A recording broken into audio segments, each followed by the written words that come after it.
قاتلین امام حسین کا عبرتناک انجام۔ عبد الملک کے زمانے خلافت میں کوفہ میں مختار بن عبید ثقفی کو طاقت حاصل ہوئی۔ اس نے کہا کہ میں کسی بھی ایک قاتل حسین کے لیے دنیا میں گھومتے پھرتے نہیں چھوڑوں گا۔ اگر ایسا نہیں کروں تو مجھ پر اللہ اور رسول کی لعنت ہو۔ پھر اس نے لوگوں سے کہا کہ مجھے ہر اس شخص کا نام اور پتہ بتاؤ جو حضرت امام حسین کے مقابلے میں کربلا گیا تھا۔ لوگوں نے بتانا شروع کیا اور مختار نے ایک ایک کو قتل کرنا اور سولی پر لٹکانا شروع کر دیا۔ ابن سعد کا قتل۔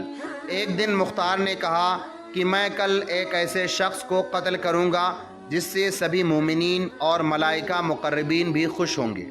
ہیم بن اسود نخعی اس وقت مختار کے پاس بیٹھا تھا اور وہ سمجھ گیا کہ عمر بن سعد کل مارا جائے گا۔ اپنے گھر پر آ کر اس نے اپنے بیٹے کو رات میں عمر بن سعد کے پاس بھیج کر اطلاع کر دیا کہ تم اپنی حفاظت کا انتظام کرو، کل مختار تم کو قتل کر دے گا۔ مگر مختار چونکہ اپنے خروج کے ابتدائی زمانے میں عمر بن سعد سے بہت اخلاقی طریقے سے پیش آتا تھا، اس لیے اس نے کہا مختار ہمیں نہیں قتل کرے گا۔ دوسرے دن صبح مختار نے ابن سعد کو بلانے کے لیے ایک آدمی بھیجا اور اس نے اپنے بیٹے حفص کو بھیج دیا۔ مختار نے اس سے پوچھا تیرا باپ کہاں ہے؟ اس نے کہا وہ خلوت نشین ہو گیا ہے، اب گھر سے باہر نہیں نکلتا۔ مختار نے کہا اب وہ رے کی حکومت کہاں ہے جس کے لیے فرزند رسول کا خون بہایا تھا، اب کیوں اس سے دستبردار ہو کر گھر میں بیٹھا ہے؟ حضرت حسین کی شہادت کے دن وہ کیوں کھانا نشین نہیں ہوا تھا؟ پھر مختار نے اپنے کوتوال ابو عمرہ کو بھیجا کہ ابن سعد کا سر کاٹ کر لے آئے۔ وہ ابن سعد کے پاس گیا اور اس کا سر کاٹ کر کے اپنی قبا کے دامن میں چھپا کر مختار کے پاس لایا اور اس کے سامنے رکھ دیا۔ مختار نے حفص سے پوچھا پہچانتے ہو یہ سر کس کا ہے؟ اس نے انا للہ و انا الیہ راجعون پڑھی اور کہا یہ میرے باپ کا سر ہے اور اب ان کے بعد زندگی میں کوئی مزہ نہیں۔ مختار نے کہا تم ٹھیک کہتے ہو اور تم زندہ بھی نہیں رہو گے۔ پھر اسے بھی قتل کرا دیا اور کہا باپ کا سر حسین کا بدلہ ہے اور بیٹے کا سر علی اکبر کا، اگرچہ دونوں ان کے برابر بھی نہیں ہو سکتے۔ خدا کی قسم اگر میں قریش کے 3 دستے بھی قتل کر ڈالوں تو بھی وہ سبھی حسین کی انگلیوں کے برابر نہیں ہو سکتے۔ پھر مختار نے دونوں کے سر حضرت محمد بن حنفیہ جو حضرت علی کے بیٹے ہیں کے پاس بھیج دیا۔ خولی بن یزید کو قتل کے بعد جلایا گیا۔ خولی وہ بدبخت انسان ہے جس نے امام عالی مقام کے سر انور کو جسم اقدس سے جدا کیا تھا۔ مختار نے اپنے کوتوال ابو عمرہ کو چند سپاہیوں کے ساتھ اس کی گرفتاری کے لیے بھیجا۔ ان لوگوں نے آ کر خولی کے گھر کو گھیر لیا۔ جب اس بدبخت کو معلوم ہوا تو ایک کوٹری میں چھپ گیا اور بیوی سے کہہ دیا تم لا علمی ظاہر کر دینا۔ کوتوال نے اس کے گھر کی تلاشی کا حکم دیا۔ اس کی بیوی باہر نکل آئی، اس سے پوچھا گیا تمہارا شوہر کہاں ہے؟ کیونکہ جس وقت سے خولی حضرت امام حسین کا سر لایا تھا وہ اس کی دشمن ہو گئی تھی، اس لیے اس نے زبان سے تو کہا مجھے معلوم نہیں وہ کہاں ہے، مگر ہاتھ کے اشارے سے اس کے چھپنے کی جگہ بتا دی۔ سپاہی اس مقام پر پہنچے تو دیکھا کہ سر پر ایک ٹوکرا رکھے ہوئے زمین سے چپکا ہوا ہے۔ اس کو گرفتار کر کے لا رہے تھے کہ مختار کوفہ کی سیر کے لیے نکلا ہوا تھا۔ راستے میں مل گیا، اس کے حکم سے خولی کے گھر والوں کو بلا کر ان کے سامنے شاہراہ عام پر قتل کیا گیا۔ پھر اسے جلایا گیا اور جب تک اس کی لاش جل کر راکھ نہیں ہو گئی مختار کھڑا رہا۔ شمر کو قتل کے بعد کتوں کے حوالے کیا گیا۔ مسلم بن عبداللہ یابی کا بیان ہے کہ جب حضرت حسین کے مقابلے میں کربلا جانے والوں کو پکڑ پکڑ کر مختار قتل کرنے لگا تو ہم اور شمر جل جوشن تیز رفتار گھوڑوں پر بیٹھ کر کوفہ سے بھاگ نکلے۔ مختار کے غلام زربی نے ہمارا پیچھا کیا۔ ہم نے اپنے گھوڑوں کو بہت تیزی سے دوڑایا لیکن زربی ہمارے قریب آ گیا۔ شمر نے ہم سے کہا تم گھوڑے کو ایڑ دے کر ہم سے دور ہو جاؤ، شاید یہ غلام میری تعاقب میں آ رہا ہے۔ ہم اپنے گھوڑے کو خوب تیزی سے بھگا کر شمر سے الگ ہو گئے۔ غلام نے پہنچتے ہی اس پر حملہ کر دیا۔ پہلے تو شمر اس کے وار سے بچنے کے لیے گھوڑے کو کاما چکر دیتا رہا اور جب زربی اپنے ساتھیوں سے دور ہو گیا تو شمر نے ایک ہی وار میں اس کی کمر توڑ دی۔ جب مختار کے سامنے زربی لایا گیا اور اس کو واقعہ معلوم ہوا تو اس نے کہا اگر یہ مجھ سے مشورہ کرتا تو کبھی اس شمر پر حملہ کرنے کا حکم نہیں دیتا۔ زربی کو قتل کرنے کے بعد شمر کلتانیہ گاؤں میں پہنچا جو دریا کے کنارے پڑتا تھا۔ اس نے گاؤں کے ایک کسان کو بلا کر مارا پیٹا اور اسے مجبور کیا کہ میرا یہ خط مصعب بن زبیر کے پاس پہنچاؤ۔ اس خط پر یہ پتہ لکھا تھا، شمر جلجوشن کی طرف سے امیر مصعب بن زبیر کے نام۔ کسان اس خط کو لے کر روانہ ہوا۔ راستے میں ایک بڑا گاؤں آباد تھا جہاں کوتوال ابو عمرہ چند سپاہیوں کے ہمراہ جنگی چوکی قائم کرنے کے لیے آیا ہوا تھا۔ یہ کسان اس گاؤں کے ایک کسان سے مل کر شمر نے جو اس کے ساتھ زیادتی کی تھی اس کو بیان کر رہا تھا کہ ایک سپاہی ان کے پاس سے گزرا۔ اس نے شمر کے خط اور اس کا پتہ دیکھا، پوچھا کہ شمر کہاں ہے۔ اس نے بتا دیا، معلوم ہوا کہ 15 میل کے فاصلے پر ہے۔ ابو عمرہ فوراً اپنی سپاہیوں کو لے کر شمر کے طرف چل پڑا۔ مسلم بن عبداللہ کا بیان ہے کہ رات میں شمر کے ہمراہ تھا۔ میں نے اس سے کہا بہتر ہے کہ ہم لوگ اس جگہ سے روانہ ہو جائیں کہ ہمیں یہاں ڈر معلوم ہوتا ہے۔ اس نے کہا میں 3 دن سے پہلے یہاں سے نہیں جاؤں گا اور تمہیں خوف کا غلبہ مختار کذاب کی وجہ سے ہے، تم اس سے ڈر گئے ہو۔ ہم جہاں ٹھہرے تھے وہاں ریچھ بہت زیادہ تھے، ابھی زیادہ رات نہیں گزری تھی اور مجھے برابر نیند نہیں آئی تھی کہ گھوڑوں کی ٹاپوں کی آواز آئی۔ اس سمے میں نے اپنے دل میں کہا کہ ریچھ ہوں گے، مگر جب آواز تیز ہو گئی تو میں اٹھ کر بیٹھ گیا، اپنی آنکھوں کو ملنے لگا اور کہا یہ ریچھوں کی آواز ہرگز نہیں ہو سکتی۔ اتنے میں انہوں نے تکبیر کی آواز کے ساتھ ہماری جھوپڑیوں کو گھیرے میں لے لیا۔ ہم اپنے گھوڑے چھوڑ کر پیدل ہی بھاگے۔ وہ لوگ شمر پر ٹوٹ پڑے جو پرانی چادر اوڑھے ہوئے تھا اور اس کے کوڑھ پن کی سفیدی چادر کے اوپر سے نظر آ رہی تھی۔ وہ کپڑے اور زرہ وغیرہ بھی نہیں پہن سکا۔ اس چادر کو اوڑھے ہوئے نیچے سے اس کا مقابلہ کرنے لگا۔ ابھی ہم تھوڑی ہی دور گئے تھے کہ تکبیر کی آواز کے ساتھ ہم نے سنا کہ اللہ نے خبیث کو قتل کر دیا۔ پھر ان لوگوں نے اس کے سر کو کاٹ کر لاش کو کتوں کے لیے پھینک دیا۔ ہاتھ پاؤں کاٹ کر تڑپنے کے لیے چھوڑ دیا گیا۔ عبداللہ بن دیاس جس نے محمد بن عمار بن یاسر کو قتل کیا تھا، اس نے امام عالی مقام کے قاتلوں میں سے مختار کو چند آدمیوں کے نام بتا دیے، جن میں عبداللہ بن اسید جوہنی، مالک بن نصیر بدی اور حمل بن مالک محاربی بھی تھے۔ یہ سبھی اس زمانے میں قادسیہ میں رہتے تھے۔ مختار نے اپنے سرداروں میں سے ایک سردار مالک بن عمر نہدی کو ان کی گرفتاری کے لیے چند سپاہیوں کے ساتھ بھیجا۔ اس نے جا کر ان سبھی کو گرفتار کر لیا اور عشاء کے وقت لے کر مختار کے پاس پہنچا۔ مختار نے ان لوگوں سے کہا اے اللہ اور رسول و آل رسول کے دشمنوں، حسین بن علی کہاں ہیں؟ مجھے حسین کی زیارت کراؤ۔ ظالموں، تم نے اس مقدس ذات کو قتل کیا جن پر نماز میں تمہیں درود بھیجنے کا حکم دیا گیا۔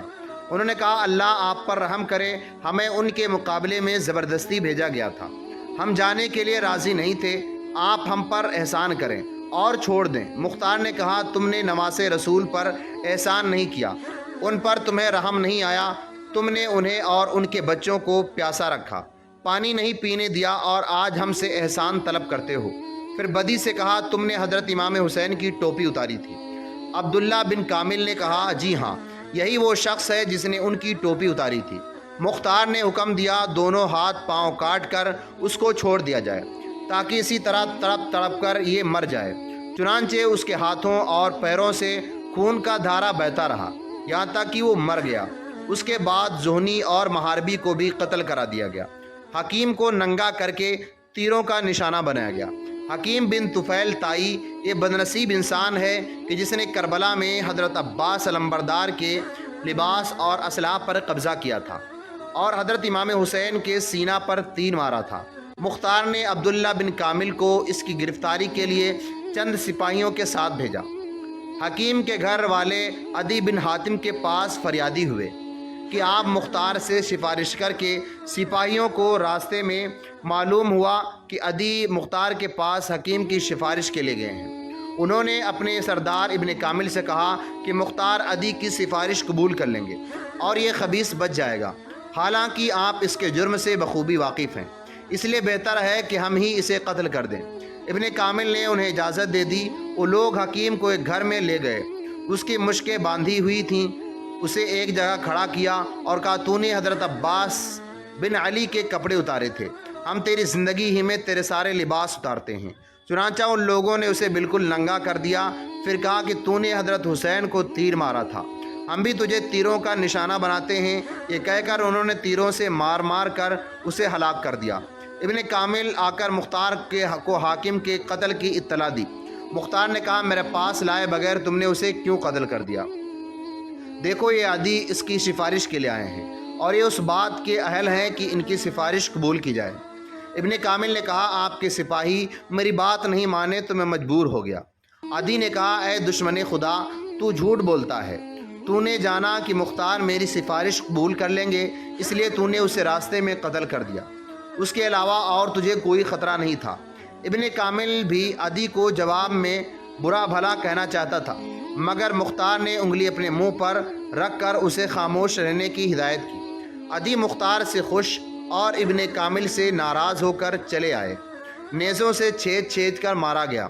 بنی صدا کا ایک بدبخت جس کا نام عمر بن سبیح تھا، وہ کہا کرتا تھا کہ میں نے حسین کے ساتھیوں کو تیر سے زخمی کیا مگر کسی کو قتل نہیں کیا۔ سب لوگوں کے جو سو جانے کے بعد مختار نے اس کی گرفتاری کے لیے سپاہیوں کو روانہ کیا۔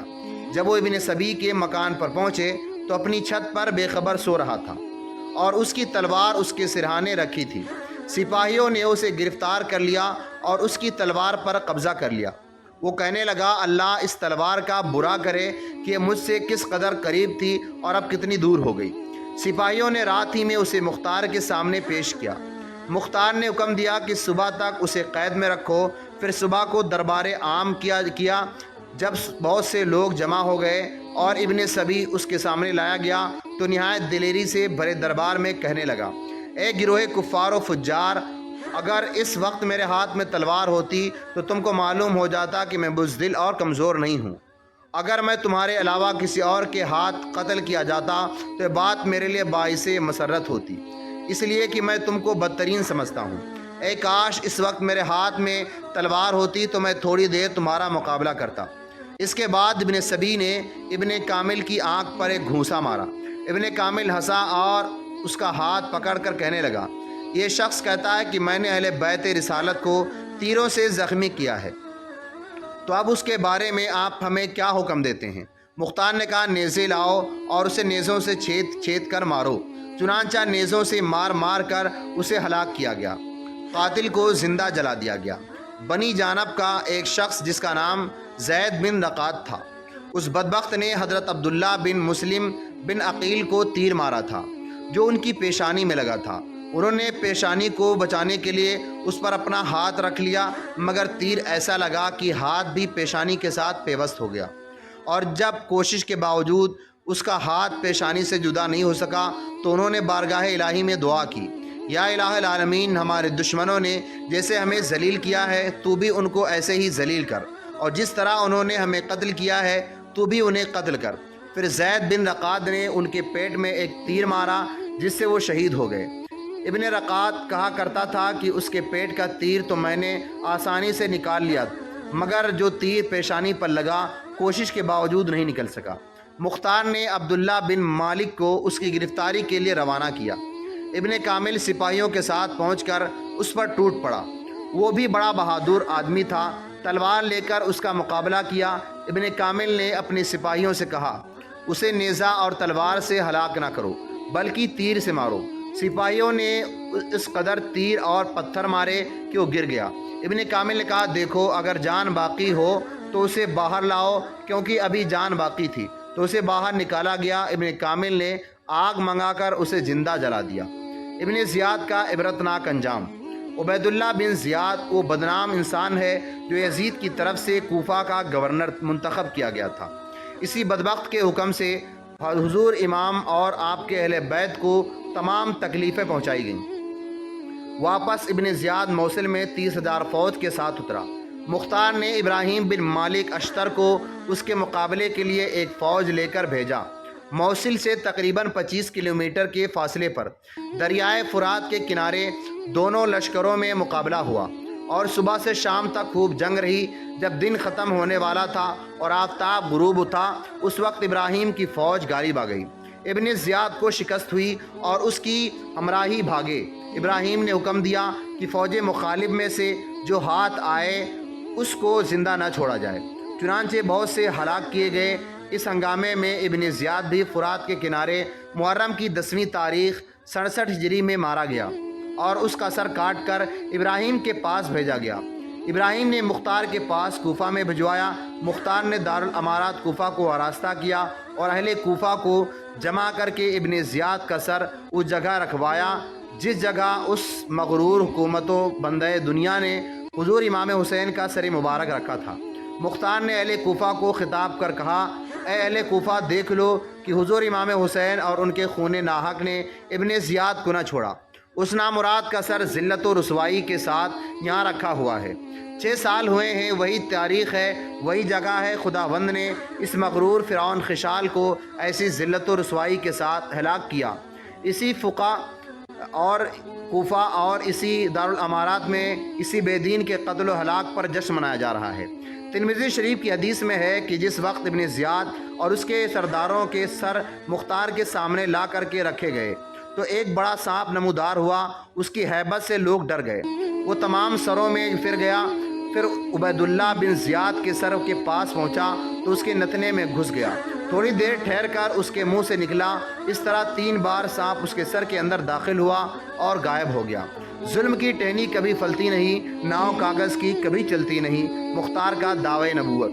مختار نے حضور امام حسین کے قاتلین کے بارے میں بڑا شاندار کارنامہ انجام دیا، لیکن آخر میں وہ نبی ہونے کا دعویٰ کر کے مرتد ہو گیا۔ العیاذ باللہ تعالیٰ کہنے لگا کہ میرے پاس حضرت جبریل امین آتے ہیں اور مجھ پر خدا تعالیٰ کی طرف سے وحی لاتا ہے، میں بطور نبی بھیجا گیا ہوں۔